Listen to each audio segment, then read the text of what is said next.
Hello world, hello Australia, it's Jamie Burke here, the Crypto Koala. Now today guys, I've got a very special guest. His name's John deVadoss. He's the Head of Development and President at the Neo Global Development. Now he's based in Seattle, which is based in the US. Great to have you on the day, John. Hey, thank you, Jamie. Really appreciate it, man. And by the way, I have to compliment you on your t-shirt. I like it. Yeah, thank you, mate. It's one of my favourite shirts. I like to wear it when I go out shopping and around the mall. So instead of finding Nemo, it's funding Neo. So yeah, thank you, John. Awesome. I love it. You got to get me one of those. Yeah, no worries, John. So mate, could you share with us your background, please, John? And could you just tell us in a nutshell what the Neo Smart Economy is? Definitely. Good questions, Jamie. So first of all, in terms of my background, from India originally, grew up in East Africa, Tanzania, went to school in the US. I have a master's in computer science, did my PhD work in machine learning long before AI was sexy and cool. And obviously spent many years at Microsoft. I led the architecture work for version 1 and version 2 of the .NET platform. Also was part of the team that did the Azure incubation, among other things. And also in my last role there, I built Microsoft Digital, took it from zero to about close to $500,000 of revenue. So a lot of lessons learned. Had some good times. Also built 2 machine learning startups. We had a good exit, and then obviously blockchain is what I want to do for the rest of my life. So here I am. So what is the smart economy? It's very simple, Jamie. Basically, our singular vision, as Hong Fei has said multiple times, is very simple, very clear. We aim to be the platform to digitize assets, any and all kinds of assets. And so when we say smart economy, it is about this disruptive transformation to create value for the common man, the man on the street, the woman on the street, by digitizing assets, giving them a chance to play and receive fair and equitable rewards in return. Sounds wonderful, John. So I know yourself, and it's pretty impressive, your Microsoft background. And also, you're not the only one with extensive Microsoft expertise. So your chief architect as well, Harry Pearson. And so it seems like Neo's onboarded some quite impressive talent. Certainly, yeah. So the reason, the rationale for us to launch Neo here in Seattle was very simple, Jamie. I look at the Valley, the Bay Area, and it's mostly consumer in terms of ad-based and commercial innovation. Seattle is what I call the platform city. Here is where Azure is being built, as well as Amazon Web Services and Google Cloud and so on. And so when we said, let's go launch and establish a base for Neo, the platform, in the US, Seattle was a no-brainer. Also, like you said, obviously, being able to attract and poach away, strong talent from the existing big platforms was certainly another incentive as well. People like Harry Pearson. Harry used to work for me when I was at Microsoft, and it was a natural step to come over and join me in this new journey, Jamie. Great. What stands out to me is the direction Hong Fei has taken Neo, especially early on in the year. And with the formation of NGD, which is basically building global development, not just in Seattle, but seems to be in Russia, South America, and it's trying to expand globally, and not just in China, Shanghai. So trying to onboard then developers outside of the crypto space and the blockchain space, as well as in globally. Absolutely. So I think you nailed it. So 2 things, Jamie. First of all, if you look at the core developers of Neo, the core developers come from all over the world, like you said. From China, from the US, from Brazil, across Latin America, Spain, Portugal, the UK, Russia. So truly, we are a very globally diverse set of developers and obviously building the protocols. Likewise, once you go beyond the core developers, we have a very broad set of communities, again, across the world. So we do see, as you said, the opportunity to take this mainstream.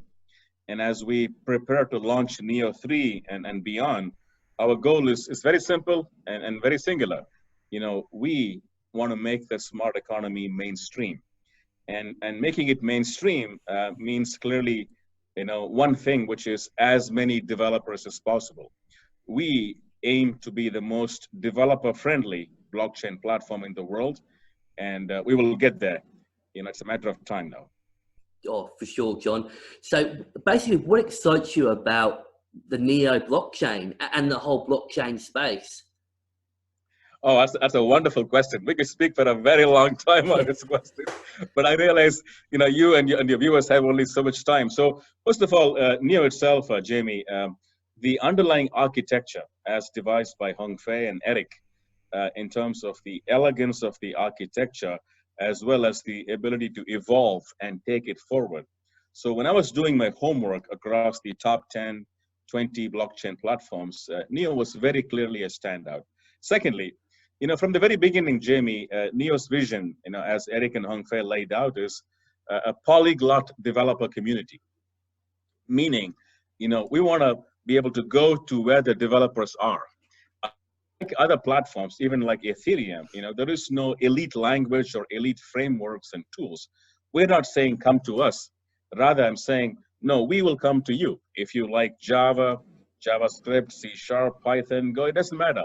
We give you the same experience as a developer that you are used to in your current and previous roles. And thereby, we believe, for example, right, on Neo right now, using the Neo blockchain toolkit, you can edit, build, debug, deploy a simple smart contract in about 3 or 4 minutes, Jamie.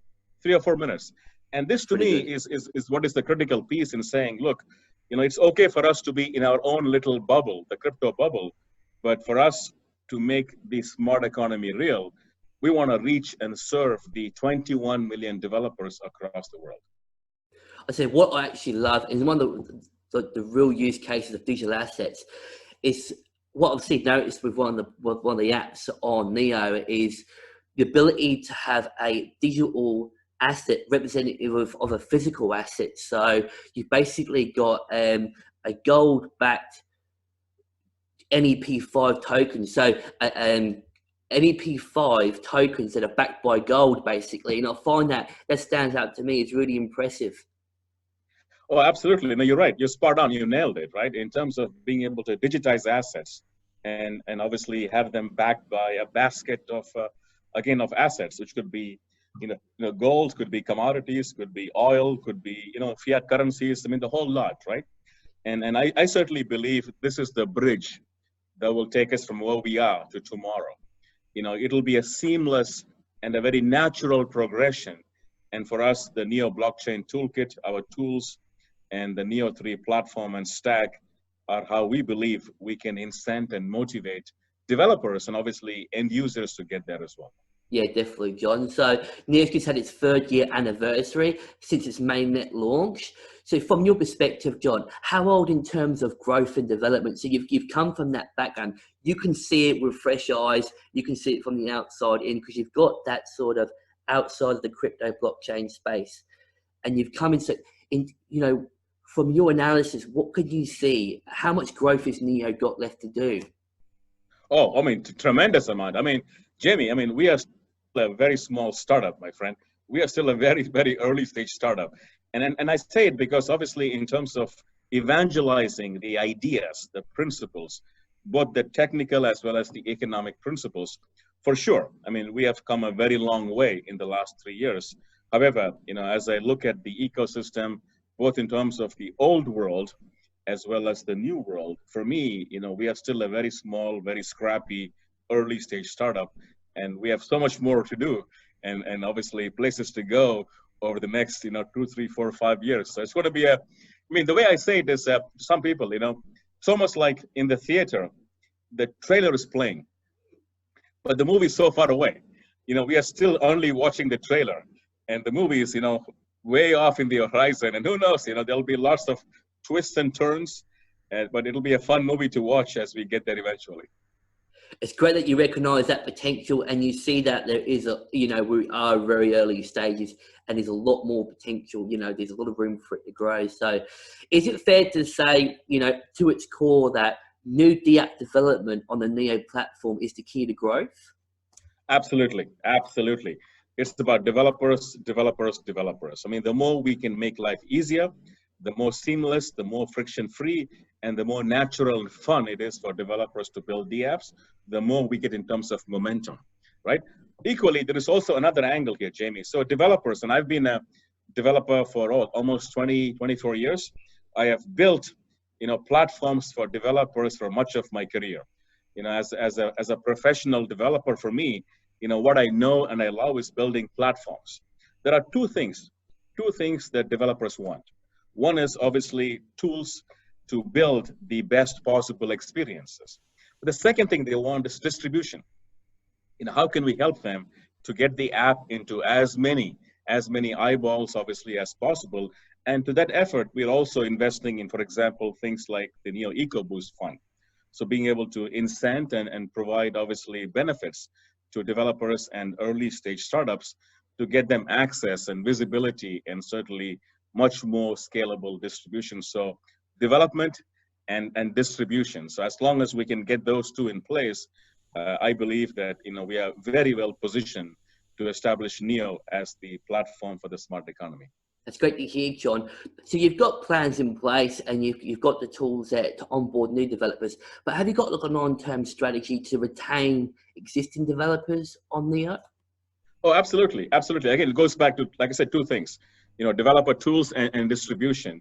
And we are investing very significantly to help give more visibility, more awareness, draw attention, obviously, in terms of marketing air cover, as well as partnerships. I having spent about 18 years at Microsoft, I know how critically important it is for developers and startups to have access for distribution. And so we will do everything we can, to help and support and foster the ecosystem, right? That is the cornerstone in terms of enabling DApp and certainly the vision of the smart economy to be realized, obviously, at scale in terms of mass adoption. Wonderful, John. So what would you say has been your biggest achievement or the biggest achievement of NGD so far? So I would say, it's not about me or even about NGD. It's the Neo community. Sure. We are a community across the world of core developers, of obviously the ecosystem itself, and certainly startups and fans, friends, and well-wishers like yourself. I would say for us, in terms of over the last maybe 9-10 months or so, establishing and launching a very clear tool strategy, having obviously the test net for Neo3 out there, being able to get the early access bits for the blockchain toolkit. I mean, all those accrue. I see it as a team effort, one team, one fight. And we're all in this together because you and me, we want to change the world. And yes, we do it, one bit at a time, one bite at a time. So with that sort of focus as well, what would you see is the biggest challenge? And, how would you overcome that challenge? That's a very, very good question. So what is the biggest challenge? I guess if you ask me, Jamie, I would say probably, the mind share and the attention that the prices and the market gets is probably the biggest distraction we have. I think there is an excessive amount of focus and attention and, media and marketing buzz around prices and, fluctuations and so on. I think, unfortunately, it detracts attention from the core, which is we're a platform. We are here to realize the vision of the smart economy. And of course, as you know, any market, prices and so on, it's easy to get obsessed with it. So I would say maybe not a challenge, but more of a distraction per se, that if I could, I would like to minimize and put the spotlight back on tools and developers and the platform. And I guess that's one of the only negatives, because there's countless positives to having a built-in structure. You go look at Microsoft and you look at Neo, and with Neo it has that built-in mechanism where there's an incentive there. So yes, I guess that's the only drawback, one of the only drawbacks, but there's so many positives there. Absolutely. No, you're right. And it's about economics, right? Like you said, incentives. I mean, how do incentives work, and having the economic models in place to ensure long-term success and viability, because we are here for the long term. We know it will take time, Jamie. This is not going to happen overnight, but we can see the future, and we want to enable the future as we see it. But also equally, I mean, for us, being developer-centric and having the ambition of being the most developer-friendly platform, we look for feedback. You tell us, your audience, your viewers, and folks across the world, developers and consumers, you tell us what you like, tell us what you don't like, because the only way for us to be successful together is to have that strong connection, that strong community engagement where you keep us honest, right? Keep us honest, give me feedback and let me know what you like, and we will give you more of that. Yeah, definitely. No, it's good to have that community mindset. So Absolutely. I just like to do like a sort of to try and get more of an idea of the direction of Neo. So you look at Tron and EOS, and I see that they accommodate the gaming and the gambling apps, and Ethereum that sort of seem to be progressing, or not so much progressing, but they are focusing more on decentralized financial applications like the D5s. It seems to be Yes. what Ethereum are being more known for.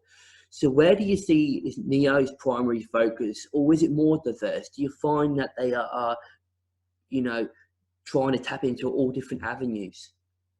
So it's a very, very insightful question, Jamie. So I would say two things. Firstly, as a platform, and having again built platforms for millions of developers in my previous lifetime, developers will build a variety of apps, right? There's going to be a whole host of apps across the spectrum, and more power to them, right? Obviously, as they see in terms of exploiting the platform capability. With that said, number two, for us, we are building Neo. For example, things like Neo ID and Neo FS and the Oracle and so on. We are building the Neo to be the platform for the smart economy, to digitize assets. And so everything we do will have that singular focus in terms of the roadmap. But again, like I said, with that said, developers will build, they build gaming apps, they build obviously, exchanges and DeFi and a lot of fun things that they dream of, right? So we're very happy to support them in doing so as a platform. But like I said, again, for us, Neo as the platform for the smart economy is what helps us to focus and to prioritize. For sure, John. So is there any like the apps on Neo that have particularly caught your eye? If you can say, you might not be able to, it's like, having children, you can't pick a favorite, Yeah, you're right. I mean, look, I have two kids, you have two kids. So, you're right. It's sometimes, look, Jimmy, there's a lot of good apps. I mean, there are some really fun games you can play. There are some really, really cool innovations in terms of DeFi. I guess to not name names, but maybe I'll say it. Look, for apps like Nash, for example, in terms of the exchange, I mean, very, very innovative, very truly disruptive potential. So we see a whole host, and certainly we want to see more. And as we launch Neo3 next year, you can be guaranteed that there'll be a whole host of new, very innovative, and again, truly disruptive apps you will see across the whole spectrum, Jamie. Sure. I mean, what have you got planned for the rest of the year? What's the Neo development team got planned for the rest of the year, John? Oh, we are busy. We are busy through the year and early next year as well. So Neo3 is taking up a good amount of time. Yeah.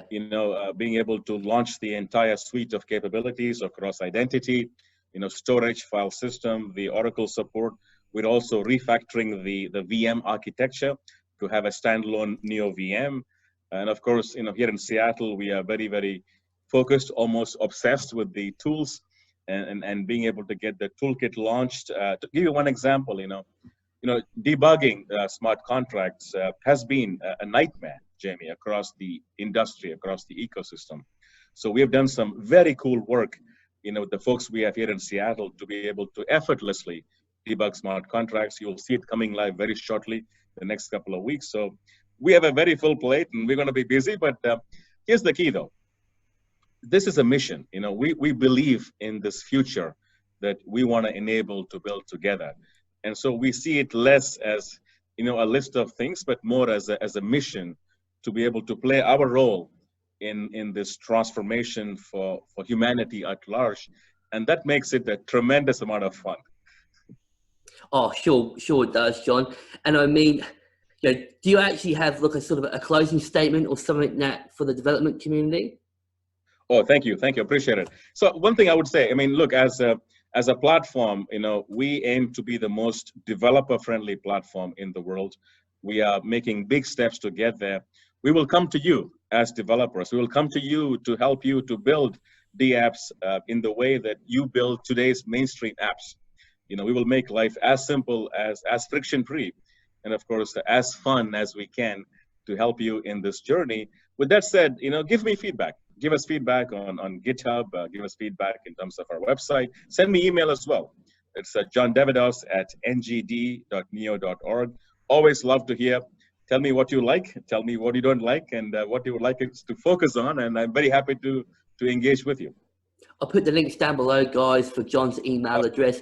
If you want to follow him on Twitter, you know, be more than happy to if you want to see him on Twitter, and also with Neo as well. I'll put all the information down there just in the description. So thank you, John. It's been an absolute privilege. I'd just like to give a quick disclaimer. I'm not a financial advisor. Make sure you do your own research, and I just provide a platform for these podcasts to share on. So, John, mate, it's been a great talking to you, and I love hearing all the update with Neo. And, you know, you've sort of revigorated my interest. I've always had an interest. I've always loved Neo. Neo's always been close to my heart, but it's just to have that Microsoft, that, you know, your expertise, and also with your team, and just the direction of Neo. It's sort of, I don't know, revigorated me. It's very refreshing, John.